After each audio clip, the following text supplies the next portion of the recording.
Hey, folks, just a friendly reminder that all shows on the Madness Comic Network are produced by their individual hosts and in no way reflect the opinions of the network as a whole.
Flip City Magazine is just really pulling out all the stops, man. Your guys' production value of this magazine has gone insane. I mean, look at that. I mean, I remember when you guys it was black and white. Even when it was black and white, I thought your quality was great. But damn, they just really stepping it up a notch. Look at this. James Corbett, boys. James Corbett. Genuinely cutting, but also funny, and obviously just chaotic and very fun. I love Flip City. It has brought new types of badassery and integrity to the print medium.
The future. The final frontier.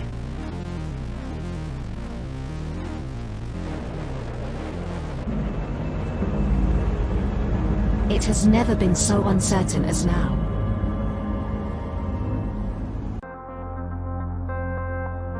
AI, VR, haptic wear, nanotechnology, mass destruction with a remote click.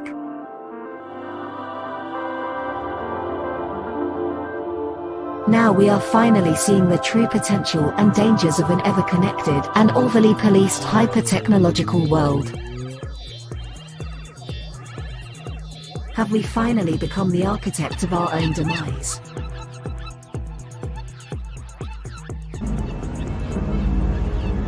Is there still hope?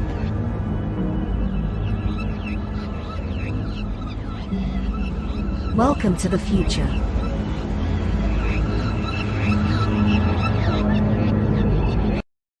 Welcome to Punk Droid.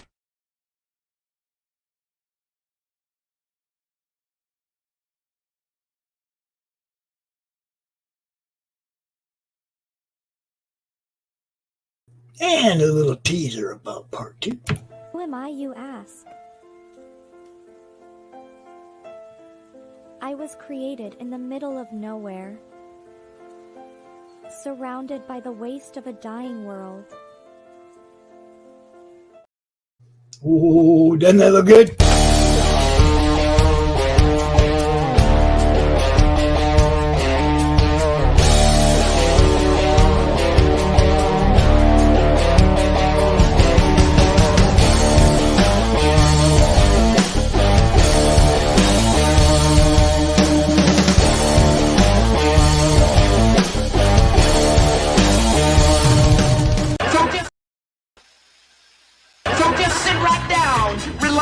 Open your ears real wide and say, give it to me straight, doctor, I can take it.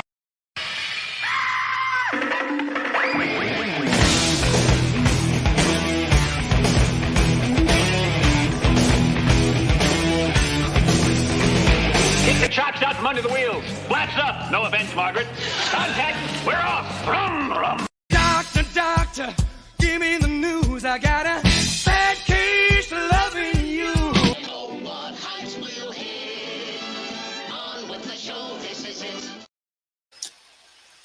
The doctor is in, baby. Let's get that thing out of my face. There we go. Hey, I'm your host today, Doc Blalock. You're watching the podcast that won't rust, bust, collect dust, kink, stink, turn pink, or rattle at the seams of rainy season for 90 days of your money gladly refunded. We have a plethora, a surplus of talented Brians in the house today. Who'd have thunk it? Look, my little brother's name is Brian, and I told him no one named Brian will ever amount to anything ever. I was wrong, because this guy did. Welcome, Brian Christgau. Well, gee, man, I set the bar pretty low. What can I say? Oh, that's a lie. How are you, buddy? I'm all right, man. Hanging in there, a little loopy from constantly focusing on promoting the new campaign. It's like when I'm in creative mode, I'm in the zone, I'm in the beautiful place. And when I am in promo mode, I am frazzled. I could not agree more. It's when you're creating your baby, it's behold what I have wrought. And then when it's time to go out and show your product, you're like, yeah, no, can somebody else do it, please? I know. Well, look, creative people aren't necessarily the best business people. This is right? true. This is we true. know this. Like, Hey, neither are promoters, just saying. I hear you, Pops. I hear you. Who let that guy in man. here? I hear you, Get brother, man. Get out of here. Suspicious looking character. I know. Shady dude. It's like Preston Acevedo and I are planning on working on some IPs together, creating some original stuff as a team.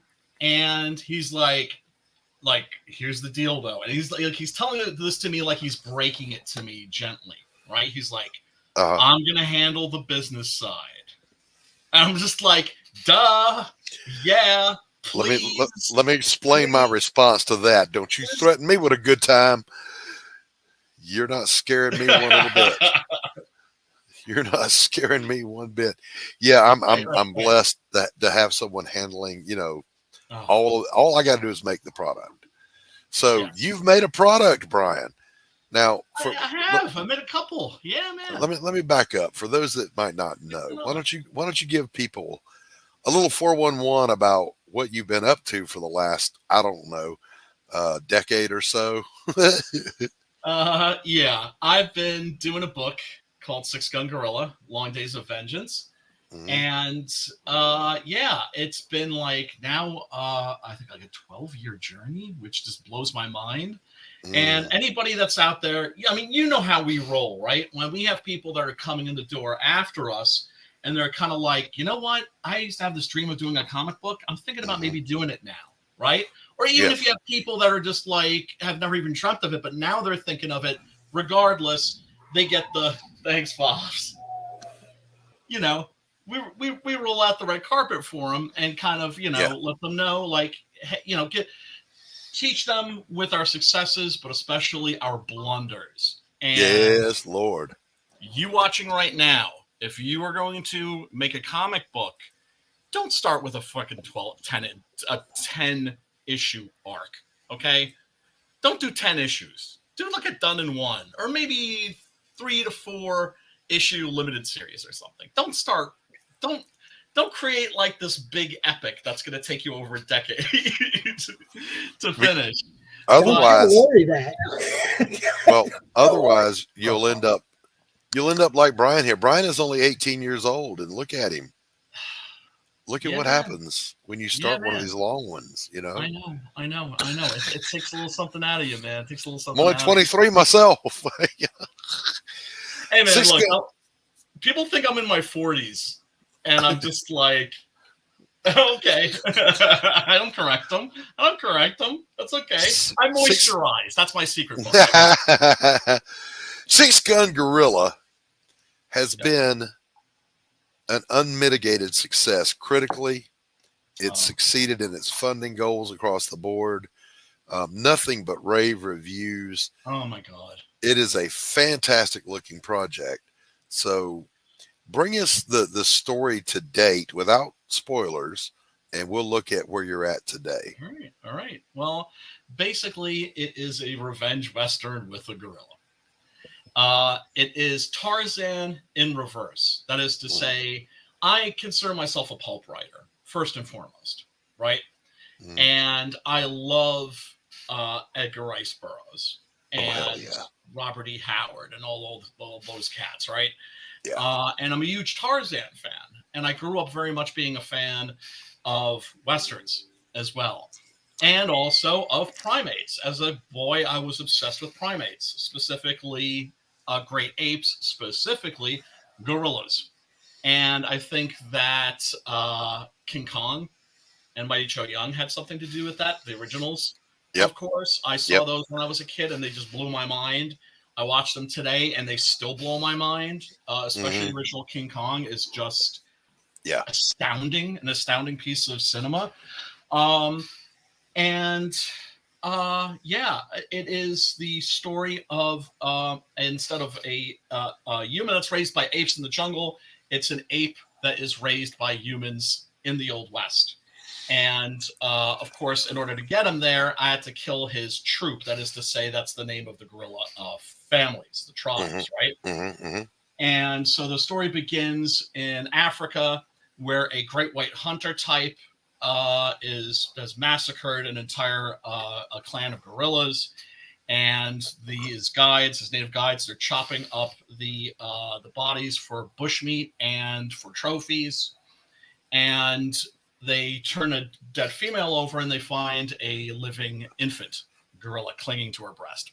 And so the great white hunter type is like, oh, I've got something that's got to be worth something. Let's pack him up, right? Right. And so he is won in a card game by a certain a carnival barker and a ringmaster by the name of Malloy, Professor Malloy. Of course, you know, the PhD, like everything else about him, is fake, except his heart, right? His heart is good. And he has a little daughter who sees the little baby gorilla in a cage and is like, Daddy, can I keep him? Right. And he can't say no to his little Abigail, right? Little 6-year-old girl. And so he wins the gorilla in a card game, and he is raised as part of the circus family. It turns out that he's no ordinary gorilla, that he is of unusual intelligence. There's a secret there. I'm keeping it. You got to kill certain things. You know, the writer needs to know, the audience doesn't need to know. Right. Maybe one of these days I will reveal it. So he is treated as an equal, and being a member of the circus family, he has to have a job. He has to have something to do in the circus. Right. And he doesn't want to just, just stand there and just be a gorilla. Right. Right. And so they turn him into a trick shot artist, and they manufacture these gigantic hand cannons for him. Right. They're made by the Mountains. Well, more bullshit, right? And oh no, did you lose me? Did I get lost? You froze for just a second. You're with us. I police squatted? Okay. So the circus family that he belongs to, they're in Texas. They want to stay as far away from the Civil War as possible because that's going on when the story takes place. The story begins in the last year of the Civil War. And, unfortunately, the Civil War finds its way to them in the form of a German-Italian immigrant by the name of Giuliano Schmidt, who is a Union spy. And so that ends up bringing the wrath of the bad guys down on Kumba, and that's the name of our six-gun gorilla, and his human family, and a horrendous tragedy occurs that is something that, he still carries the trauma of losing his first family. Now he's lost his second family, and he snaps. And he is a 500-pound gorilla with gigantic six-shooters. So what's he going to do? He's going to go looking for some payback. Yes, he's going to outlaw Josie Wales on their ass. Yes. And the story kind of starts out very small, and it snowballs, and it gets bigger and bigger and bigger and bigger and crazier and crazier and crazier and crazier until in our climax in issues 9 and 10. Look, I'm sorry, I couldn't write a comic about a gunslinging gorilla and not have a Zeppelin in there. Right. Right? Because I'm putting in because I think the key to writing a great comic book is to write for yourself. And I don't mean that in a navel-gazing way. Right. It's just, that's how you're going to make the best comic. Sure. And then you have to hope that other people connect with it. Yeah. Some of the best writers out there said, write what you like, write what you think is cool, because chances are someone else out there will too. Yes. And, I always tell the story about the New York Comic-Con in 2012 and how we ended up selling 400 copies, sold out on day 2. And some of that was luck, for sure. Some of it was because I think we had a great product. Right. But one of the factors was the fact that every other comic in Independence Alley was a zombie comic that year. Because it was all about The Walking Dead. I still have my pass from that as like a trophy, right? And it's got The Walking Dead on it. And I just remember looking at these fools, looking at each other and going, oh, everybody else had the same exact idea that I did. And their tables were dead. And ours was buzzing the whole time. It was overwhelming. But the sad thing is, and why I actually genuinely felt sorry for these fools, and they are fools, is because at the end of the day, they probably ended up with a comic book even they didn't like. And when you go into this, that comic, that may be all that you're left with. That may be the only thing that if it doesn't take off, that could be all you're left with. And so make sure it's something that you love. Make sure that it's from the heart. Make sure it's sincere. If somebody told me that I was a shitty writer, I'd be like, really? Oh, crap. The only thing that I refuse to be accused of is lack of sincerity. Right. I put my heart into my work. And when I hear people telling me, like, oh man, that issue, it brought me to tears. And I'm like, oh my God, my goofy gunslinger gorilla funny book is moving people to tears. Yes. It's you talked about luck versus having a good product. Look, any of those factors can play into someone parting with their money for your product the first time. But when they come back, because they found something that they love, that's how you know you've got a success on your hands. Yes. And when they recommend it to their friends. Sure. It was also wonderful having people coming back the next day and swinging by my table and saying, yo, I read that last night and I loved it to bits. Keep doing what you're doing. Yeah, you know, there you go. We're sensitive, delicate souls. We need a yes, pat on the back Lord. Yes, and a little word bit of encouragement. praise. We can live on that for years. Oh my God! Just a little. Yeah, You know? and I've been so blessed because I've got like Mike Barron calling the book majestic. I've got Chuck Dixon. So, you know, he did a review where he's just like, I'm a Western purist. I don't want vampires and werewolves and gorillas all up in my Westerns. But I really like this. Yeah. He's like, it's a page turner. It's a page turner. Yeah. As you know, Joe Lansdale, he was the first guy to give me a glowing review. And, you know, he's, you know, been a hero of mine. And all right, since high school. And to get their approval, right, you can't help but suddenly be that 15-year-old kid that's sitting in study hall with a stack of comics again. Yeah. And like, oh my God, like really? These guys love my book? Oh hell yeah. Yeah, and it kind of takes you back, you know, when you're hearing good things about your stuff. Somebody bought it and they liked it and they're commenting. You go back in your mind when you're sitting at the keyboard slogging away, first concepts, first drafts, wondering how this is going to be received, but it's also germinating and growing, and you're getting that fire, and you're like, oh, this is good, and you just keep building, and then you hear that little bit of praise, and it makes you much braver about sitting down at that keyboard again the next time.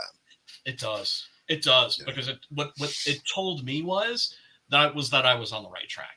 Yeah, you got something here. I got something.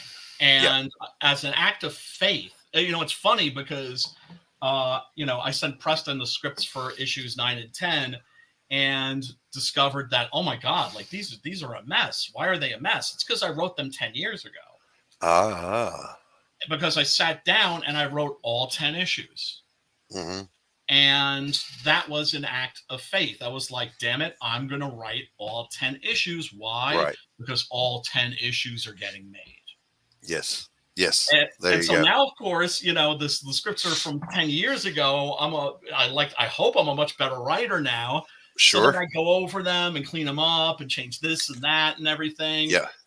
And what can I say? You know, I've been so lucky to be working with the people that I've been working with. I want to circle around, not back, but around to that here in just a minute. Let's take a look at a little something here real quick.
Hoo-wee!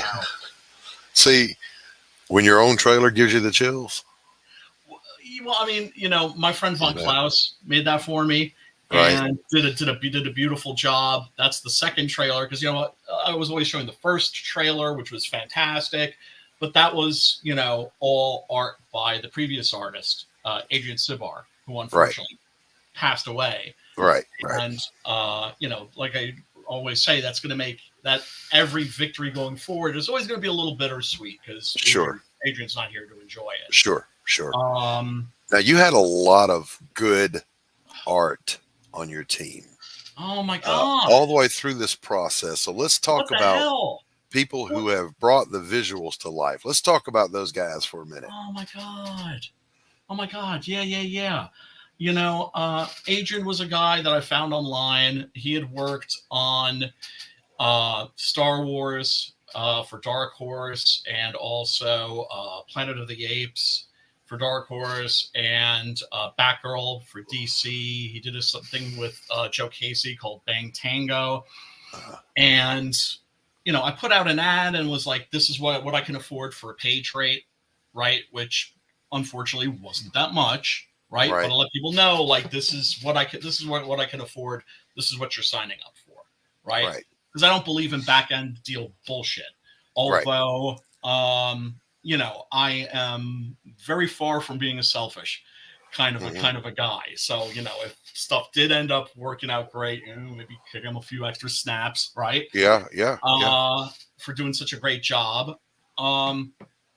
And I had it down to like 5 artists. And, you know, it's crazy because most of them came from Latin America. And the talent pool that's coming out of Latin America for comics is in freaking sane. Yeah, it is. I mean, you know, when I met Adrian at the 2012 New York Comic Con, you know, after I gave him a big hug and everything, because I'm a hugger. Be forewarned, people, if you meet me at a convention. I'm a hugger, but I'm not a groper. I don't go below the waist. Right. So, Right. Okay? Well, I mean, there was that one time, Brian, but I was okay with it. Yeah. As you know, as a little ass grab between friends, you know. Things happen, you know what I mean? You know how the parties get. But I asked him, I was like, what is it? Is there something in the water there? Right? Like, where are all these great artists coming from? And they really do cherish comics as an artistic medium. Here in America, there's still very much, you know, you see American comic book art, it's almost all inspired by Japanese comic book art. And I'm not slamming Japanese comic books and animation by any stretch of the imagination. Their stuff is dope. It always has been, right? But it gets a little tired always seeing that same influence, right? Yep. I'm always hoping that Americans will discover French comics now. They've discovered. Or discover their own roots back in the Golden Age and the Silver Age. You know? That would be... You know, could you live with seeing a few George Perez, John Burns reincarnated today? Aaron Lopresti is a great example of that. Yes. He's carrying on that tradition, and I think we need more of that. We need more of that. I agree. And the thing is it doesn't have to be retro, right? Like you look at Jack Kirby stuff, and as much as I love Jack Kirby, it is dated. Yep. Right? And that's not a diss. Right. It just is, right? It was dated in the 70s. Like when he was working for Marvel and doing Machine Man and that sort of a thing. And I love me some Machine Man. Right. And Commandy and all that stuff. But it just looked like it belonged in the early Golden Age. Yes. And I get that. But I think, you know, a young, just starting out George Perez or John Byrne today could pick up any intellectual property with their abilities, with their talent, and kill it. And just kill it. But let's talk about who else has contributed on this, because I did have the privilege of watching one of the covers being born by John Dillard. Yes. And it was amazing. I know. I always love to bust his chops because he is a master chop buster, and I appreciate a master chop buster. Yes. But yeah, Dillard is a major talent. When I ask an artist for a cover, what I usually like to do is tell them I've got ideas, but you do you, boo. Right. I just want a cool cover, whatever you really feel like doing. But I did suggest, and it was just a suggestion, like maybe, Gorilla plus Zeppelin equals awesome. Right. Right?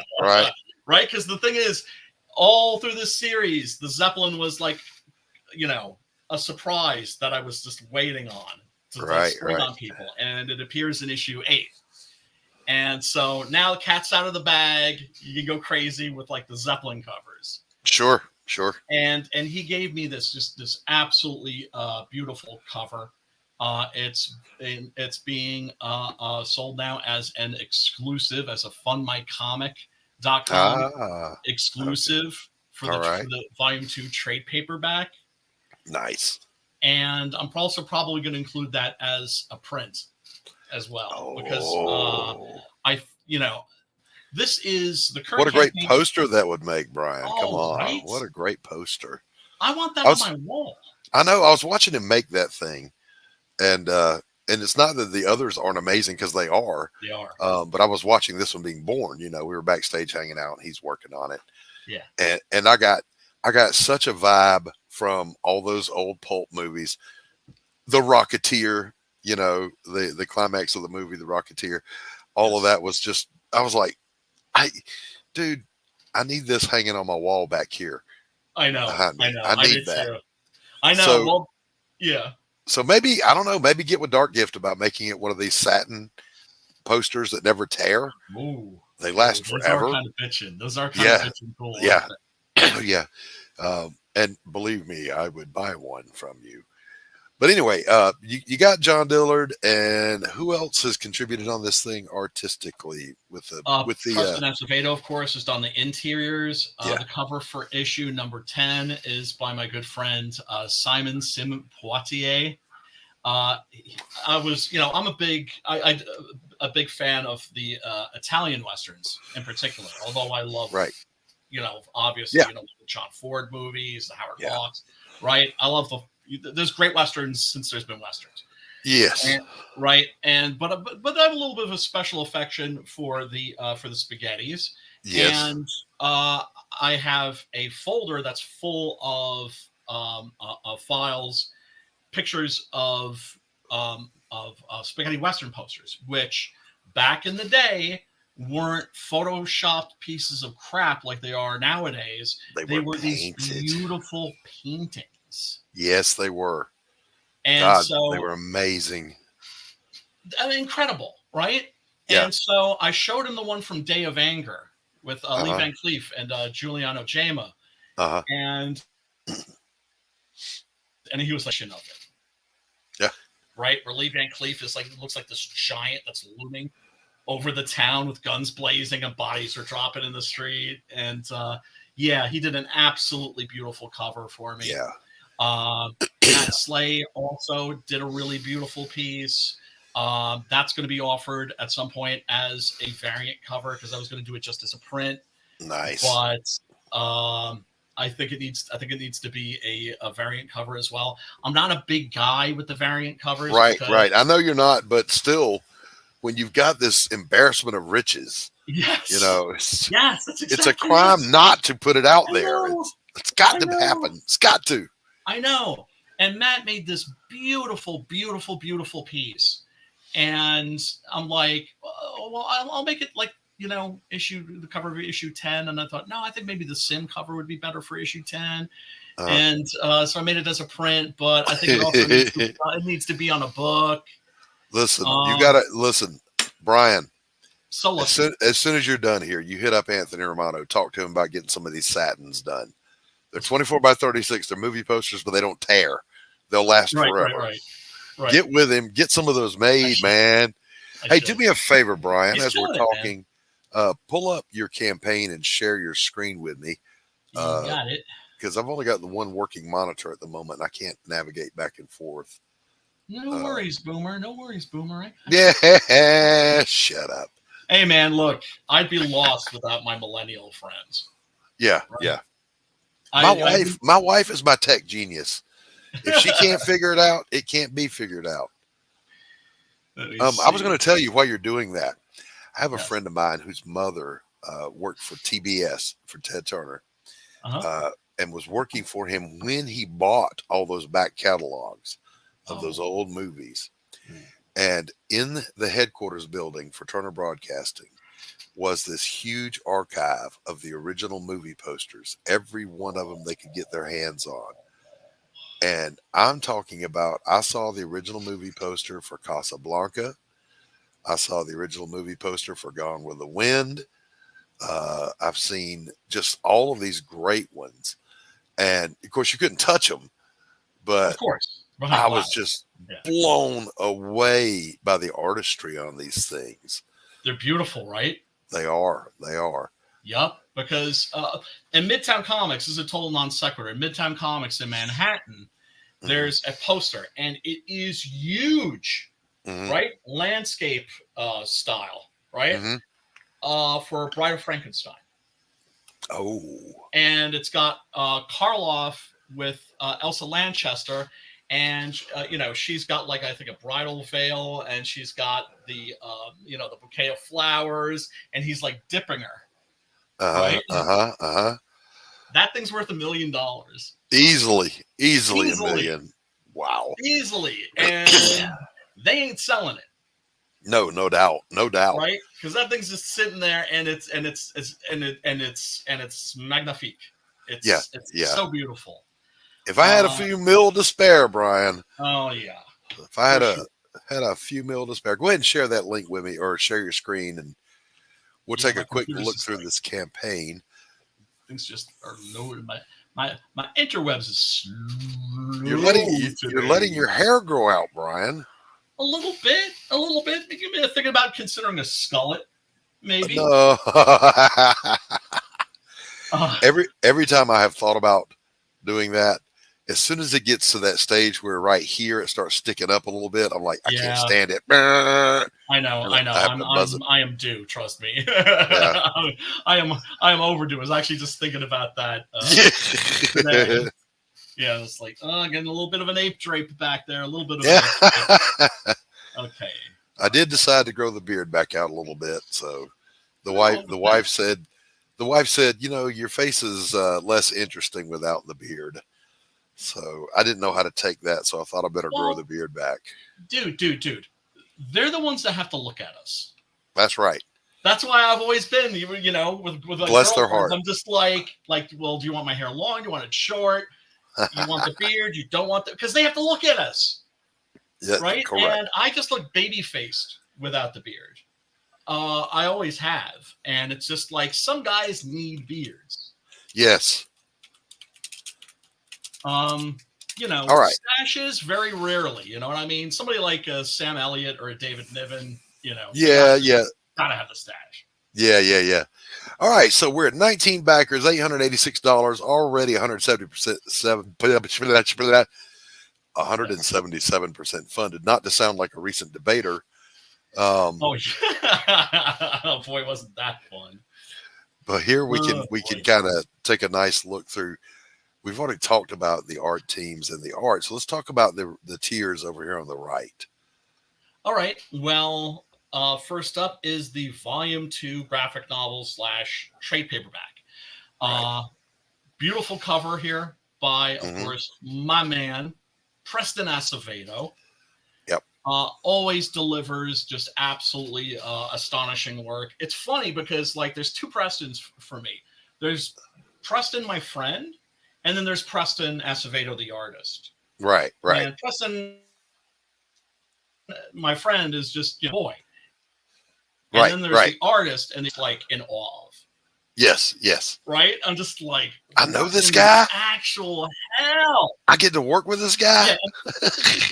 Exactly. Yeah. For real. Yeah. And a hell of a nice guy too. He's a gentleman. Yeah. He really is. He would laugh at me saying that, but it's the truth. He's a gentleman in every way that counts. Yeah. I'm not talking about etiquette. I'm talking about strength of character. Yes.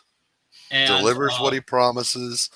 He's a considerate soul. He's going to do his best for you. Yes. Always. You'll never get half-ass out of him. No way. and he is leveling up. And I've had, since I've known him, he's leveled up. Sure. And now he's like in Simon Bisley territory. It's crazy. So, this is the volume 2 graphic novel. This is collecting issues 7 through 10 because the first trade paperback collects issues 1 through 6. Okay. All right. Right. And I can't do a campaign for issue number 9 and issue number 10 because when I did campaigns for 7 and 8, I didn't, those campaigns did well, but not as well as they might have because I had so many people telling me, oh, I think I'll just wait for the next trade paperback. Right, and of course, I want to grab them by the throat and be like, there's not going to be another trade paperback issue 7 and 8. But, that's just, I'm a trade paperback guy myself. Right? I like to have it on the shelf where I can get easy access to it. As much as, I have a certain nostalgia for the long boxes. They're terribly inconvenient, right? So I get it. So this is going to be 96 pages total. However, it is probably going to be longer than that because I have an artist friend of mine, Matt Orpheus, who I discovered doing a book called Octopus Cowboy. Yes, good God, yes. And my dad said, Six Gun Gorilla, it's never going to inspire anybody. Listen, do you know how many times we have talked about, that octopus is going to fuck around and run into a 6-gun gorilla and all hell's going to break loose. Oh, man, that would be awesome. It's a really, really good book.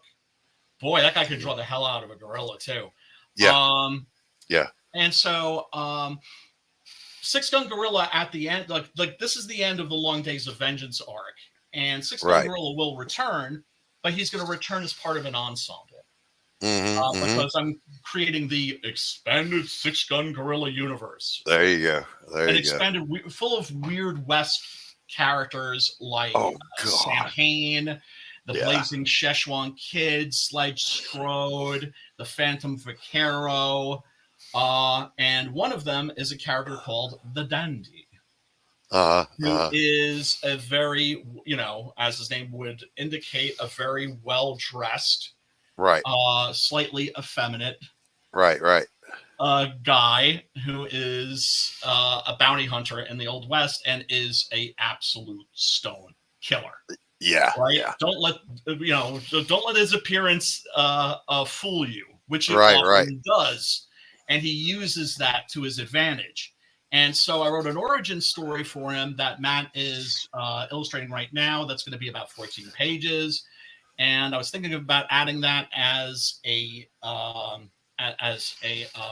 ash can, but I think it's going to be in the back of this. But right now, all I've seen of the art that he sent me are just the roughs.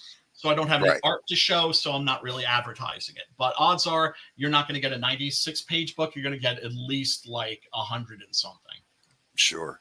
All right, let's scroll on through these. We gotta kind of move along. We've got another guest coming in behind you here.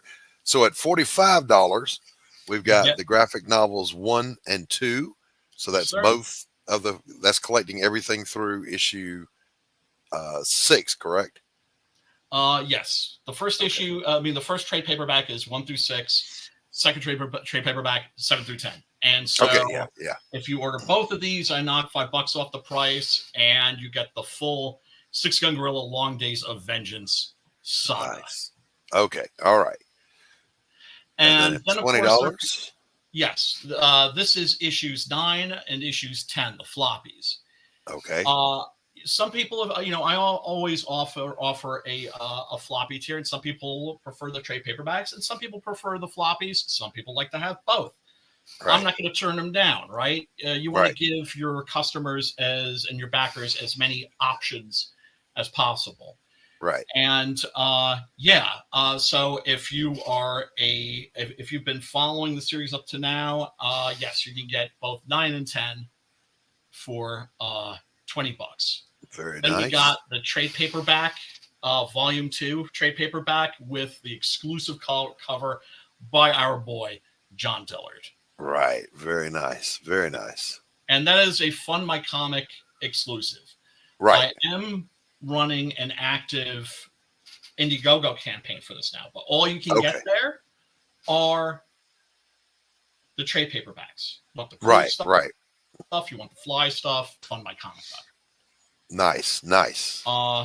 And this is just issue number 9, and this will be shipping as soon as it's ready. Nice. And it is just about ready. Preston has finished all of the pencils for this. Colors are well underway, as you can see right here, and the letters and everything like that. Issue number 9 is pretty much done. Very nice. So these are the first 9 pages right here. Hey, Grey Wolf. What up, Grey Wolf?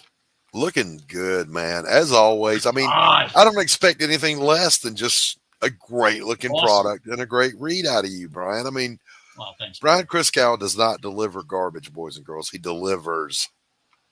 Well, look, the most important thing in this process is you have to deliver a quality product. Yep. That's what's going to keep people coming back. Right. For more. And I'm very, very, very fortunate that people like my stuff. There's a floppy pack for $85. Oh, and then of course there is the 3D printed figurine for $45. And this is not a piece of junk. This was printed by my boy Simon Simpoitier, and I have a feeling that he is going to be making these for a lot of people. Because look at that. I mean, look, there's no lines. Right. I mean, there are here on the base, right? Where they should be, yeah. Right. And of course, you can file that down. And the figurine itself, my buddy Adam Lawson, who is not just a crowdfunder of comic books, but also board games. Right. Hooked me up with this sculptor friend of his, and he made this absolutely beautiful figurine. That's gorgeous. Isn't that great? Yeah, it's I mean, I couldn't have been more thrilled. The question, Brian, is: are you going to paint that yourself, or are you going to have somebody paint it for you? I don't have the paints. I lost all that stuff in the move. And, and along with my toy collection and my sword collection and a lot of other stuff. No. Yeah, man. Ouch. Well, I mean, look, my mom broke the number 1 rule in America: don't get sick, and so I got felted, and taking care of her. Right, you would do it all over again, of course. But lost everything, and this is a beautiful figurine, and it's important for your name to be associated with quality. Absolutely right. If not, you are in trouble, son. And down here, you've got every order is going to come with this wanted poster, this beautiful illustration by my friend Adrian Sibar. Beautiful. And a 6 a.m. sticker. Nice. Now, I have had this 6 a.m. sticker before on an older campaign, but I done messed up, son. Look how tiny that is. You don't want a tiny sticker. We need bigger. Yeah. So this is gonna be a nice big fat sticker. Nice. I'm gonna make sure of that. And all right. Yes. Fantastic. Yes. Listen, Brian Christgau, Six Gun Gorilla. The legacy continues. It does. Brian, it's good to see you again, man. We don't get to hang out much anymore. I know. I need to be more sociable with you all, and I'm going to try to rectify that. I've been hanging out enough on the madness. I'm gonna drag you over onto my show one of these Wednesdays, and we'll hang out. For shizzle, dude. All right. Thank you so much ladies and for gentlemen. having me, man.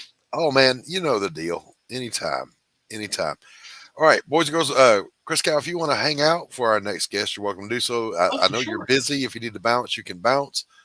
I may have to, but I'll hang out for a bit for sure. I want to see this book. Now, again, let me repeat for him what I said earlier. My younger brother's name is Brian, and I did tell my younger brother that no one with the name of Brian would ever amount to anything. And both of these guys here today are here to prove me wrong. Welcome, Brian Wolf.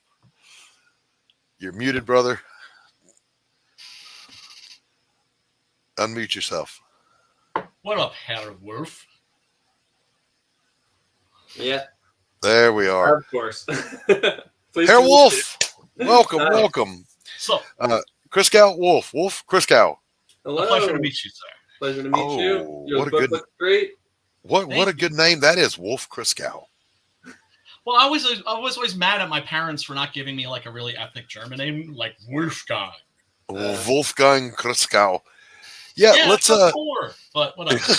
They gave me an Irish name for some reason, but it's all good. Now, Mr. Wolf. Yes, sir. But before we start this little interview thing here, I want to tell you, we were looking through some of the campaigns that are running, and I came across yours, and we were talking about it. I'm like, I like every damn thing about this. I appreciate it. So before we dive into that campaign, there's two things. One is, Brian, go ahead, Christgau, hit stop sharing for me so I can free up that slot. Oh, I'm sorry. No worries. And Brian Wolf, I'm operating at a deficit on my monitors. So if you want to share your, open your campaign and share your screen, we can do that. But before we dive into your campaign, let's let people get to know you a little bit. Who are you? And tell people who you are and what you do. My name's Brian Wolf. I live in Orlando, Florida, just north of it. I'm a sole comic book creator. I write, I do the art. I've taught myself every little part of it just so I could tell these stories, that I keep racking up in my head and putting down on paper.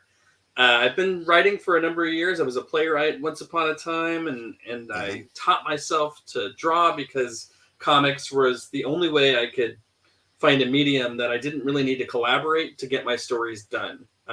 Sometimes working with other people can slow things down in a way that my brain just wants to create. It wants to put stuff to paper and get it out. So. Yeah. I totally get that. I'm a writer artist. Yeah. So I'll ask you the same question that I tell other people about this is the artist me hates the writer me. Oh, yes. Because when I'm drawing some of the shit that I put in the script, I'm like, why in the hell did I say, let's have a fight in a staircase? Right. Yeah, I get it. In fact, it's been holding me back for a lot of years to write something that I didn't think I could as an artist do. Right. And I'm finally at the tender age of 42, able to really start to draw the stuff that I'm coming up with. Right. To varying levels of success. So, ultimately I'm pushing myself every day to draw a little bit better, to really get that stuff in the imagination on the page. Right. Yeah. All right. You got that campaign for me? Yeah. Let me present, share screen.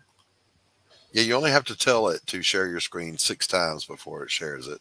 Do I? Okay. Let's see. Yeah. I love this, share screen. And then finally, bam, there we go. All right. Grave Sitter, and not just Grave Sitter, but Grave Sitter number 2, 1 and 2. I was about to say, I never saw number 1, and I've been watching Fund My Comics since it started. So, it was out there in March. I had a successful campain. Ran for 35 days, but I wasn't really getting on people's shows like I am now. I wasn't really.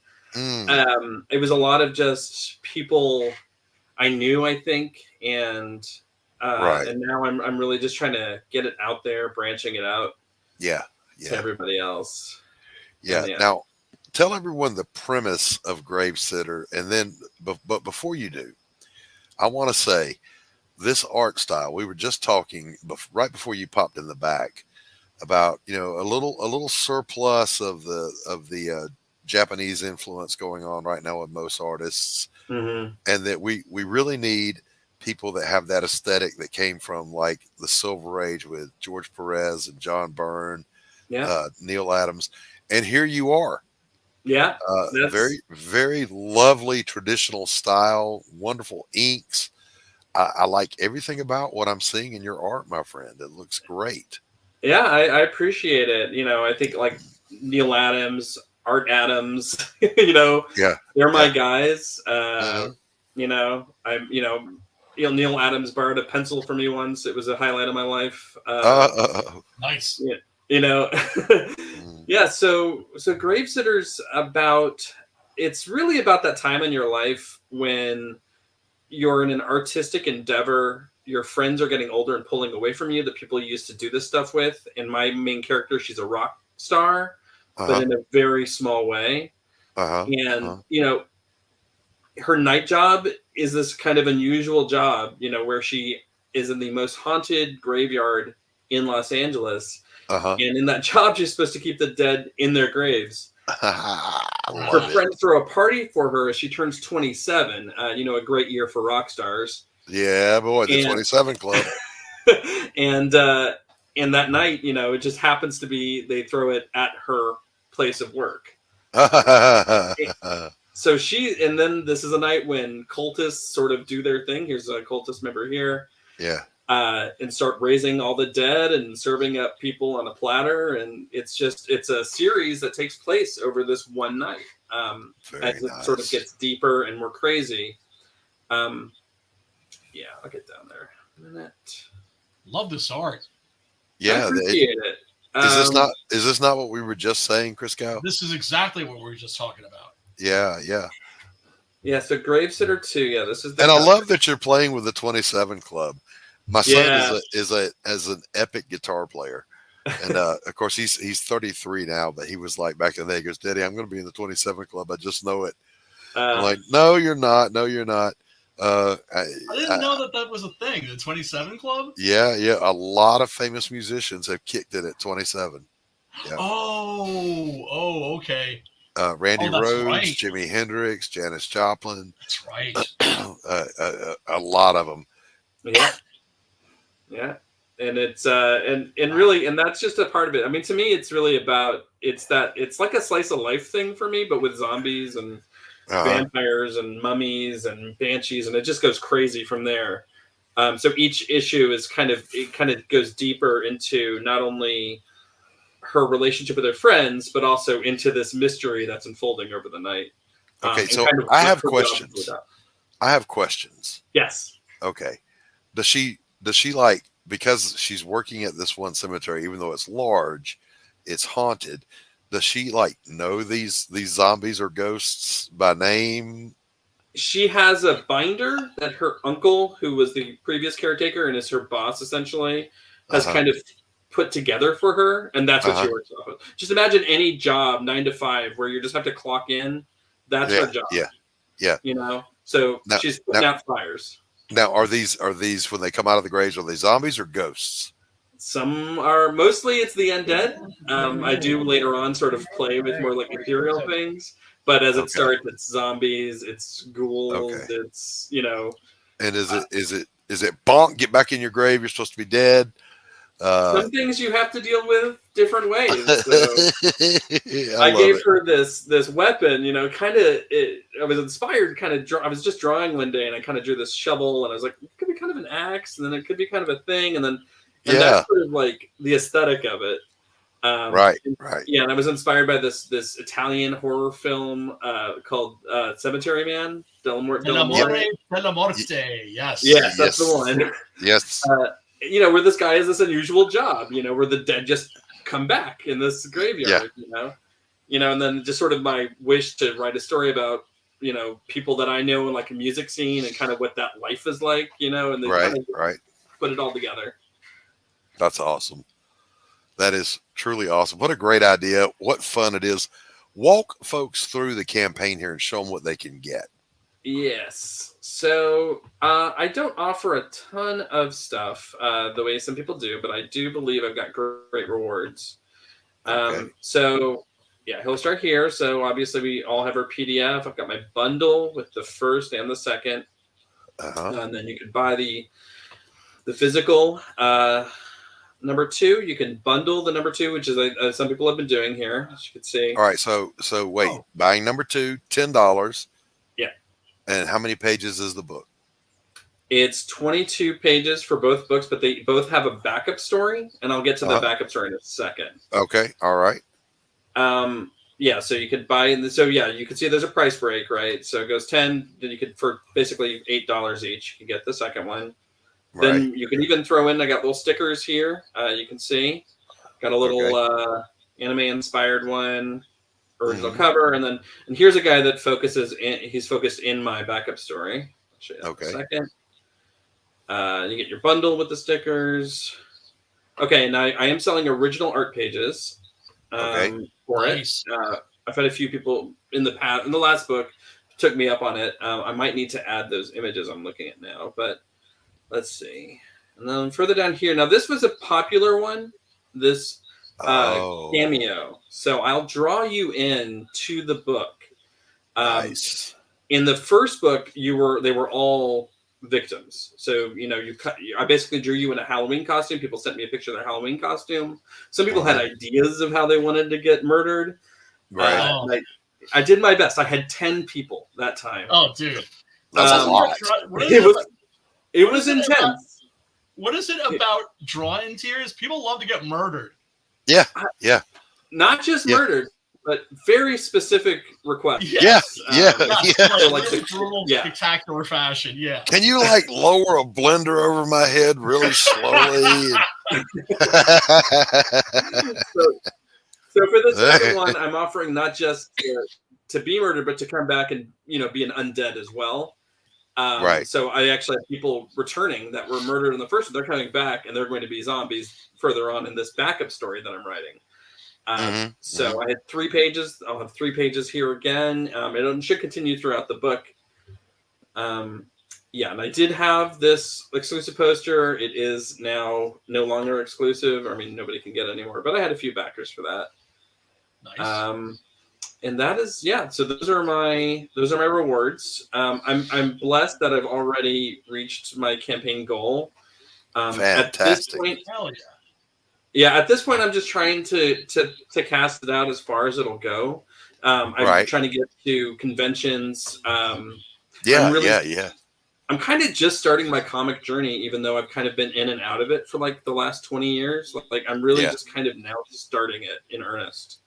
Yeah, you've definitely made a splash here with this. I appreciate it. Great looking project. I like the premise. Go ahead, Christgau. Oh, he froze up again. I hate it when that happens. Yeah, I got really creative with some of the things I was doing. Trying to start off. Look at. I don't know if you saw this VHS inspired cover. I love it. Oh yeah, so I might do that as an exclusive print. I don't know yet. I just really wanted to have it. It's great. I love it. Yeah, I love it. Badass, man. I love it. I might in the future for a future comic, literally put sleeves of that in a VHS tape and put a little cartoon on a VHS if possible. Here's my little cartoon I made. Wouldn't it be great if I may steal this idea, either CD cases or old VHS cases? Get some of those blanks, do original art for them, and pack the inside with goodies. Nobody's done that for a campaign. Basically that, yeah. Christgau, what do you think, man? I sourced them. That would be fucking epic. That would be amazing. And nobody's done that either. I'm doing it. I'm doing it on the next pariah. Damn it, I'm doing it. I didn't think about it until I drew that picture. But then I thought of it. I was like, oh, I love this animation here. Yeah, I hand drew it. It took me too long. What? Animation is slow? You told me that. I also love her weapon. That's the first time I ever animated. Yes, I do too. The shovel / spear / axe. Yes. Great design. Great idea. It breaks apart. It has a chain in the center, so she can bind the thing as well. Get out of here! I love it. I try to think of everything. Yeah, boy. Oh wow! I love it. This looks like a whole heck of a lot of fun. I'm backing it for sure. Oh yeah. Yeah, give me this, man. Yeah, damn it. Both of you guys are just eating into my wallet right now. Yeah, I Both have. of you guys, get out of my wallet. A bastard. I have 5 issues drawn already. So it's a matter of. Hail, Stephen B. I'll get it out there eventually. I hopefully by the end of October, I'll have most of it out. Fantastic. What a great time to bring it all out, too. People start getting it around Halloween. Yeah. Yeah, boy. That's awesome. That is awesome. I love it. I love everything about this. Brian, where you been hiding? I was raising a family. Yeah. Fortunately, my kids are all out of the nest, and the wife wishes I would leave the nest, so she's happy that I self-banish into my studio all day. So I wrote some books in 2011, and then I wasn't really even drawing my own thing, and then my daughter was born in 2017, and I just raised her, and then she went to kindergarten, and I was like, okay, she's on the school bus, and I'm just gonna. Yeah, there you go. And it's my full-time thing, so I'm always looking for any opportunities too. Yeah. Yeah. Definitely. Wow, this is good stuff. I'm glad to know you, Mr. Wolf. We'll have you out on my Wednesday show too, and take another look through where we can spend more time. Yeah. Looking at your campaign, and looking at your product, and digging into your brain. Where are we going next? What's next for you? What's next for these characters? This is really good stuff. Yeah. Let me play a sponsor's ad here in a minute, and then we'll kind of slow down on the shilling and just talk a little bit here. All right. Got to play a couple of things. Christgau, yes. There's a rumor that I'm working on something new now.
Getting it done. Yeah, man. Getting it there.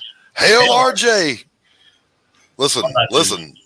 There are some people who are just legends in their own time, and RJ is one of them. For sure. Critical Blast. Yeah, God, he's good at. He found a niche. He sure did. He is the fulfillment guy. Yep. He is that guy, but he's also a publisher. Did you guys know that? Yep. He's doing publishing now and killing it. Yeah. And an accomplished writer and an all-around nice guy. Nice guy.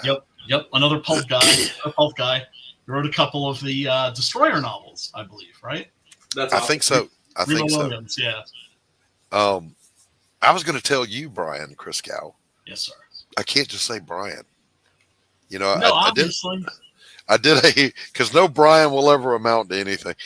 Oh, my brother's going to make me eat crow now. I was doing a novella with the Damn Dirty Thing campaign, and I was frustrated because Google kept telling me that at my current word count, I was sitting at around 65 pages. I'm like, that can't be. I've done books before. I know where I should be. And I got frustrated. And the other day, as I was wrapping it up, I'm writing the very last scene. I looked at my word count and I went over to the print site and just did a couple of different formats. And I'm at like 110 pages. So that's where I wanted to be. I was like, oh, thank God. So, boys and girls, if you're watching and you have already backed A Damn Dirty Thing and you've got the novella, yeah, you're going to have, that's at least good 2 shits in the bathroom worth of reading. All right. Always keep it classy, brother. Always keep it classy. That's right. That's not a 1 dumper. That's a 2 dumper is what that is. Oh, my God. Oh, you're a bad boy. Christgau, I wanted to ask you, Sure. I know you've had Acevedo, and please, I can't remember the first guy's name that passed away. What was his name? Adrian Sybar. Yeah. And you've had John Dillard. Has anyone else done work for you visually on Six Gun? Oh, man. I mean, I've had a bunch of different different cover artists. Uh-huh. Yeah. Matt Slay did one. Shelby Robertson. Shelby, yeah. God, who like I'm trying to. Yeah, I'm not trying to put you on the spot. Everybody. I was just Wes Huffer. Who are some of the other folks? Yeah, no, I mean, I've had a bunch of people. Oh, Kanan White. Kanan White. That's wow.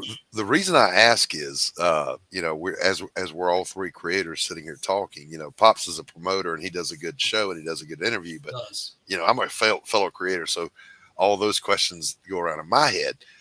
I need to see a Six Gun Gorilla and Cowboy Octopus crossover. That needs to happen. It could happen. That needs to happen, at least on a poster or something. There's gonna be a Six Gun Gorilla Mandog crossover. Mandog from the Cardinals. Oh God. Yeah, because the voice was 656. Take my money. Take my money. Yeah, that's gonna be dumb. Now, Brian Wolf, if you could cross over with someone here in the Indies, who would you like to cross over your property with? Oh boy. I've met so many people the last few weeks doing this thing. I tell you that. Yeah. I mean, it's been amazing seeing all the work out there, and I had no idea the depth of independent publishing right now. Right. Right. I had no idea. I'm a Wednesday warrior, like if it's not on the shelf, I don't know what it is. Right. I was surprised. And I'm not a social media guy, so it was like I just discovered a new world. There's this book Alma. It's got a Kickstarter right now. John Holland. Yeah, she'd be great. she's an old Buffy the Vampire Slayer essentially. It could work. There's a few others. You've got Laurie Calcaterra doing Path of the Pale Rider. First of all, get on her show. She does a great show every Tuesday. I was on a show with her. Okay, all right. So she's got a good zombie story going on. Somebody broke death, and the dead won't even get in their graves. Well, they're not zombies because they've got their capacities. That's until they rot completely away. Right. Yeah. Right. Just because they're back, just because they're not dying, doesn't mean that they're. But what I was going to say about that though is, Laurie is a disturbed individual. Okay, clearly, no question about it, and she'll tell you that her brain goes to the weirdest places in making this IP. Like she wanted a pinup of like an undead hooker, who doesn't take into account that she's gross. Yeah. Very specific type for that one, I think. Yeah. But I guess my question is, all of us have to be a little disturbed to do what we do, to tell these stories. How disturbed are you, Brian? How weird do things get in Gravesitter? Just I ride the line at PG-13. Okay. So I'm like, although I can get into like Reanimator is probably my favorite horror movie. Oh, that one fucked me up when I was young. I couldn't make that movie. I couldn't put a girl there to have the things that right. So right. Let's say like I'm definitely character first. So yeah. It would have to make a lot of sense for the characters. Yeah. And it doesn't. Really we don't have to go into R-rated skin or any of that stuff to get bizarre. Yeah. I mean, a fucking gorilla with 6 guns is bizarre. I guess it's all bizarre then. Like yeah.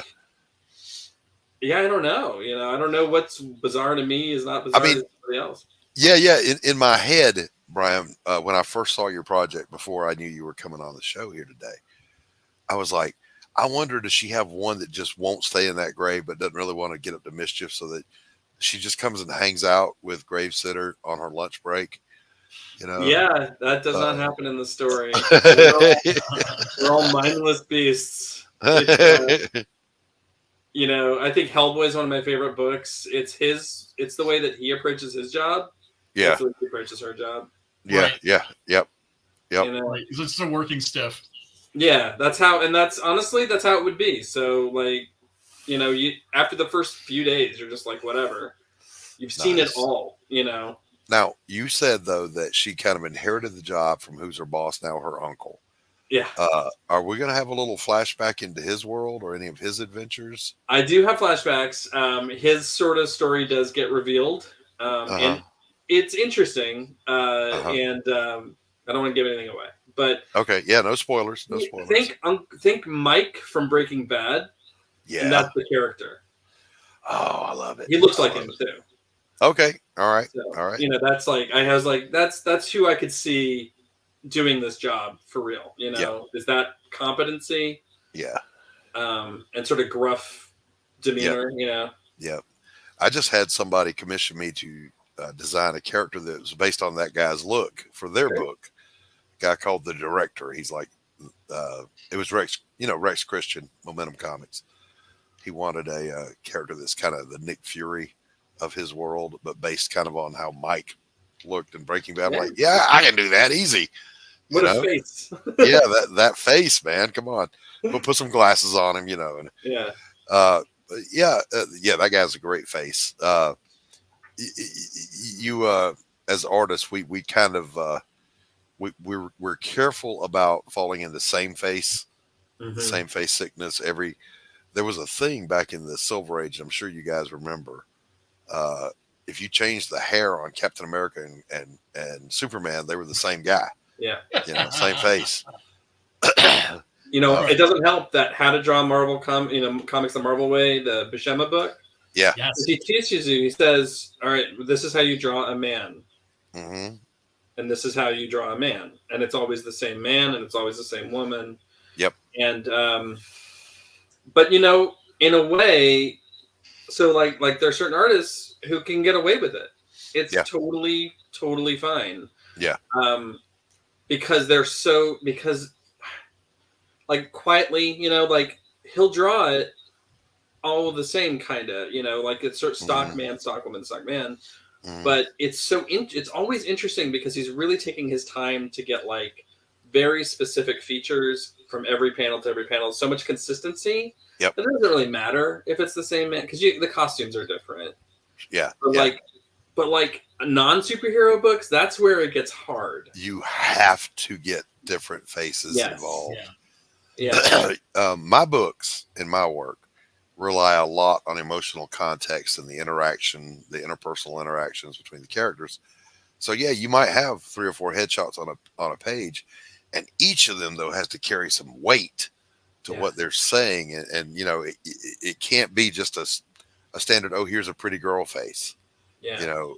You can't be just here's the handsome guy. Is he snarling? Is he frowning? Is he? The hardest one I had to do was someone said in this panel. This was a commission I did for someone else. They said the character's name was Verily. Verily rolls her eyes, and I went, I've never drawn anyone rolling their eyes before. And I'm here to tell you that took about 100 takes, because most of the time it just looks like they're looking up.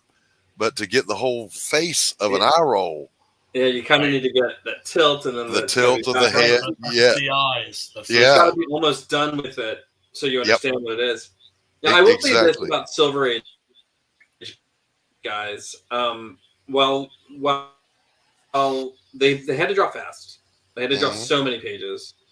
But they could do the inking was where it was at. It was that let's put some mood on it. And then our emotion will be through the mood of the image, and that's something that, I feel like I'm still learning, is that where shading needs to be not just the light source, it needs to be the mood of the moment.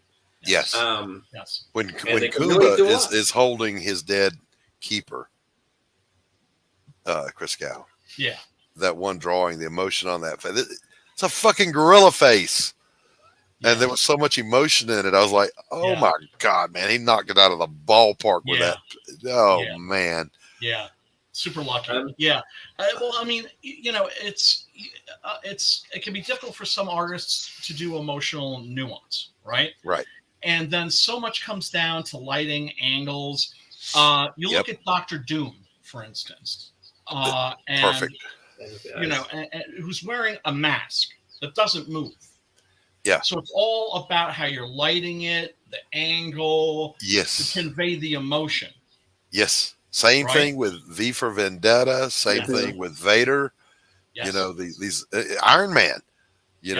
How do you draw a surprised expression on Iron Man's face? Well, they did it. Right. I'm reminded of a classic French horror film, and there aren't that many. Right. Called Les Yeux Sans Visage, The Eyes Without a Face. Yes. And in it, the actress Edith Scobb performs without a face. She does the entire performance with a mask, and she only has her eyes. Yes. And it's an incredibly nuanced performance. Yes. Yeah, that line, by the way, is sung in the background of Billy Idol's song "Eyes Without a Face." Les Visage Sans, whatever you just the girl in the background. That's what she's singing, the girl in the background, when you hear that wispy voice behind it. That's what she's saying. I did not know that. Oh, layers upon layers here on the Monday Madness, boys and girls. You won't get this kind of commentary anywhere else. Emotion is very important. Emotion is very important. And you just hope. I'm not an artist. Any comic book writer that's going to be honest with you is going to tell you the reason why we write comics is because we can't draw them. But we all have stories to tell. Well, we all have stories to tell. And also, as my boy Preston likes to say, when you're working with, when you've got a comic book writer and an artist, you've got two storytellers. Exactly right. And so you're relying on your artist to deliver that. Yes. Yeah. There are pages like if I was writing for another artist, I would be very free and open on this, but maybe in this one panel, I've got to have this facial expression. This is the anchor to the whole scene. So here's what I want. Yes. That has to happen. There's a scene in the first Pariah book where Elizabeth, who's been through her nightmare, gets an unwanted touch and it snaps her.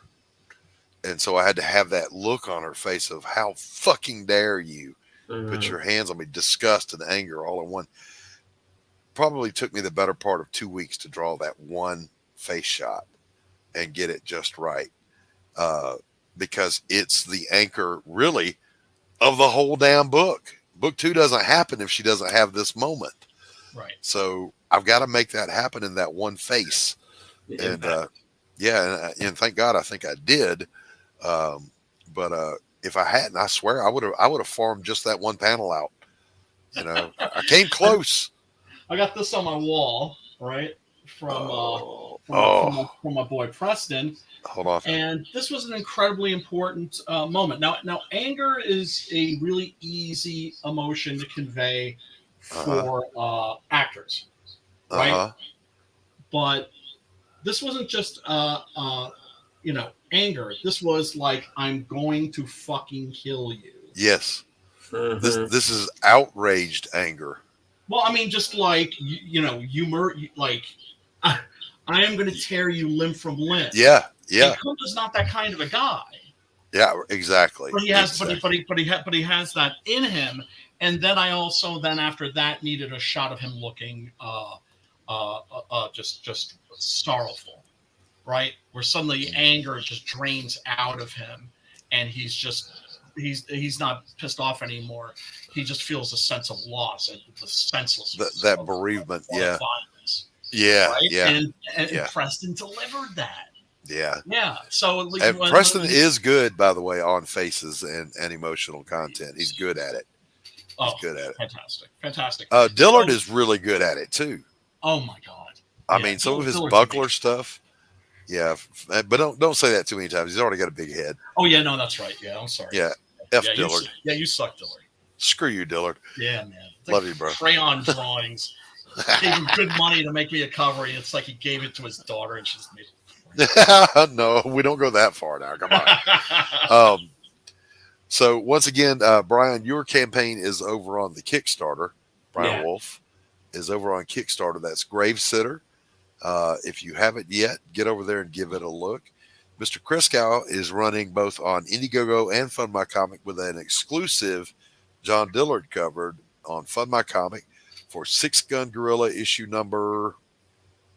Issues 9 and 10, and the Dillard cover is for the Volume 2 trade paperback. Yep, there you go. And I mean, good God, man, you guys made this so easy for me today. I don't mind subbing for Pops every now and then, but you guys made it easy.